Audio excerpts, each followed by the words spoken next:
Green Party co-leader James Shaw made one of the cheekier requests during Parliament's opening day when he asked Speaker Trevor Mallard to bin rules requiring male MPs to wear ties. It got us here at Checkpoint wondering whether the tie is, well, tired, passé even. Our reporter Nick Truebridge and cameraman Nick Monro went to find out whether people think it's time to free the neck. If you are looking at further reforms, I wonder if we could take a look at the rule that requires gentlemen to wear ties. Greens co-leader James Shaw sticks his neck out on the big issues, but now he's trying to protect the neck from tight top buttons and firmly tied neck decorations. So, does this signal the end? Is the tie about to die? Checkpoint headed straight to the source, speaking to hard-working Kiwis whose livelihoods depend on people buying their silk creations. We sampled a few styles along the way, from floral and busy to striped and businessy. The male tie. James Shaw thinks they're a fuddy-duddy thing of the past. But we found a few people who beg to differ. James Shaw looks great in a tie. In fact, when he wears ties, I really notice them. And I don't think it's just me. He looks great in a tie, and he wears some great ties. That's John Crompton, the managing director of Parisian. This is a fourth-generation family business that makes fine ties and belts at its headquarters near Auckland's Karangahape Road. Crompton's great-grandfather picked up the three-piece design of the modern tie during a chance conversation with a man on a train while travelling across America.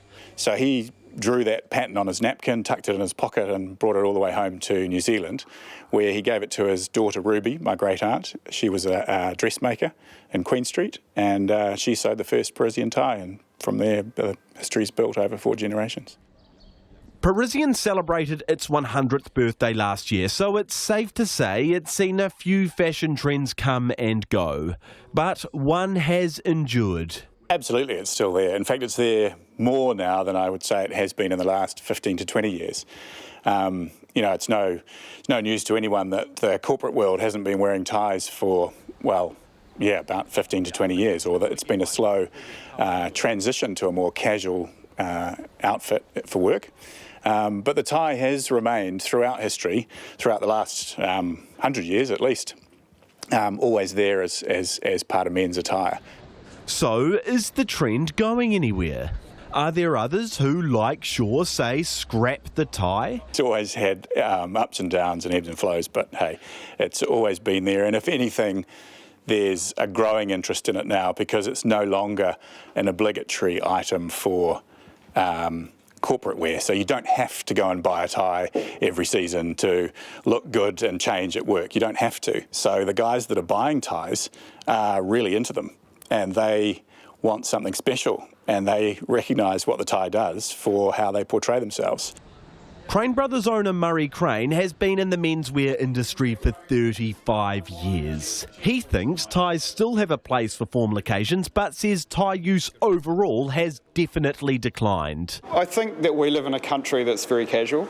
And I've been in the menswear industry for 35 years, and I think you give Kiwi men an opportunity to not dress up, and they'll take it with both hands. So if you even leave the door slightly ajar, I think they're probably going to take that opportunity. In Wellington, Shaw's fellow MPs aren't keen to ditch them just yet. But honest, it's not the top item on my agenda to have a view on. I'm pretty relaxed about that. I think it's the kind of thing that the Speaker of the House is there to decide. No, it's not something I've given a great deal of thought to, but now that I think about it, it's probably inevitable that it will change, I would think. I'm one of that generation that just naturally gets out of bed in the morning and throws a tie on without thinking too much about it.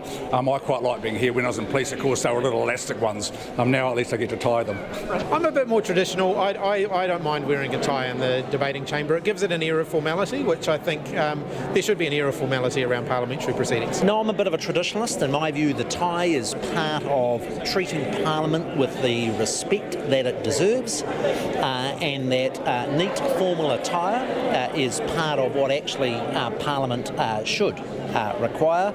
I support, keeping ties, keeping some style. It's what the people expect, but also once you start changing the rules, then why don't we just turn up in flip-flops and anything else? I'm a little bit of a traditionalist on this one. I like a good tie and a good pocket square. Back on Auckland's Queen Street, there is less of a consensus.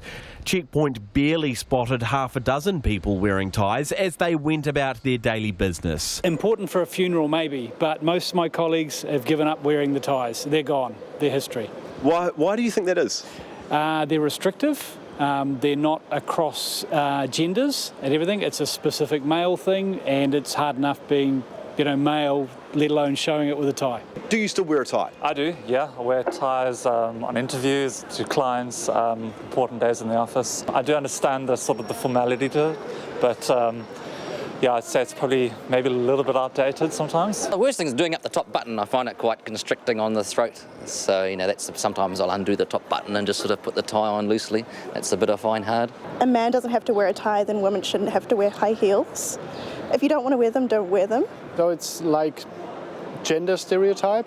So from my point of view, it doesn't really matter if you wear a tie or not. So it doesn't change your appearance at all, so it doesn't change your qualifications and who you are. I work in executive search, and even top chief executives of our biggest companies come to our offices without ties. It's becoming the norm. So it seems ties have been relegated down the list of go-to wardrobe items.